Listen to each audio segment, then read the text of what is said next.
வாரிசு, பிறப்பால் பிறப்பால் பதவி அடைந்தவர் அண்ணன் சொல்லிட்டு பேச ஆரம்பிச்சிட்டாங்க. பிறப்பால் பதவியை அடைந்தவர் என துணை முதலமைச்சர் உதயநிதி ஸ்டாலினை தாவேக துணை பொதுச் செயலாளர் ஆதவ் அர்ஜுனா கடுமையாக தாக்கி விமர்சித்துள்ளார். அப்புறம் நம்ம எல்லாம் வந்து அண்ணன் கூப்பிடுவோம், எல்லாரும் அண்ணன் அண்ணன் தான் கூப்பிடுவோம். அடுத்த நாள் பார்த்தா வாரிசு,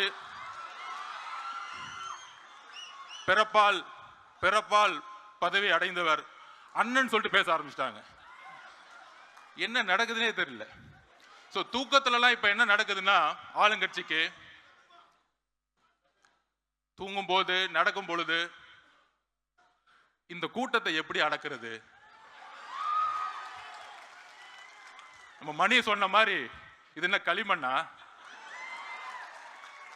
ரசிகர் கூட்டம். ஆமாப்பா, இப்படிதான் எம்ஜிஆர் சொன்னீங்க.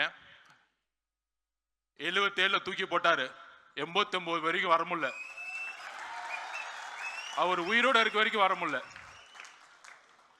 ஏளனம் பேசுவதை நிப்பாட்டுங்கள், ஒருத்தரை ஒருமையில் பேசுவதை நிப்பாட்டுங்கள். மக்கள் வரவேற்பார்கள்.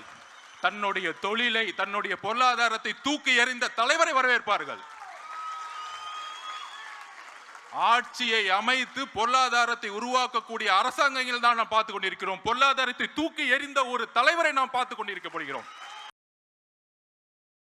செய்திகளை உள்ளது உள்ளபடி தெரிந்து கொள்ள ரெஃப்ளெக்ட் நியூஸை சப்ஸ்கிரைப் பண்ணுங்க.